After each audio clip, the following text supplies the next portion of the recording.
سلامونه او احترامات مې قبول کړئ دوستانو. په دې هیله چې ټول به روغ جوړ یاستئ. کله چې له فرانسې نه د انګلستان لور ته د تلونکي اورګاډي ټولې سورلۍ پوره شوې، په هغې کې یوه فرانسوۍ ښځه وه چې د انګریز تر څنګ ناسته وه. ناڅاپه د ښځې په مخ د اندېښنو نښې ښکاره شوې.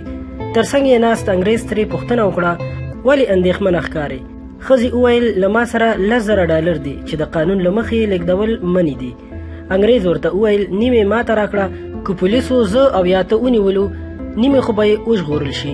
ما ته خپله پته ولیکه، کله چې زه لندن ته ورسېږم ستا امانت به کور ته دروړم. ښځې هم زړه نازړه خپل ادرس ورکړ، خو د پولیسو لخوا د پلټنې پر وخت فرانسوۍ ښځه چې د انګریز تر مخ ولاړه وه د زیانونو په اړه خبرې وکړې او له انګریز نه یې د وطن پالنې او رښتینې روحیې په لرلو مننه وکړه او اورګاډی لندن ته ورسېدو. 2 ورځې وروسته فرانسوۍ ښځې همغه انګریز د خپل کور د دروازې مخې ته ولیدو.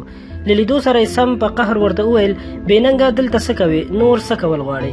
له دې سره انګریز یوه کڅوړه ورته ونیوه چې په هغې کې $15,000 په سړه سینه یې ورته وویل، دا ستا روپۍ دي له 15,000 انعام سره. ښځه هکه پکه ودرېده.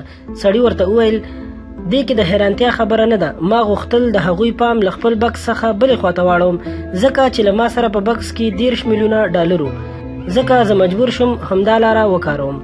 ډېر ځله حقیقي غله هغوی وي چې د وطن پالنې ډېرې نارې سورې وهي. نو دوستانو، دغسې انګریز رنګې غله زموږ ترمنځ هم ډېر شتون لري. په دې هیله چې دا کیسه به مو خوښه شوې وي او په مطلب به یې پوه شوي یئ.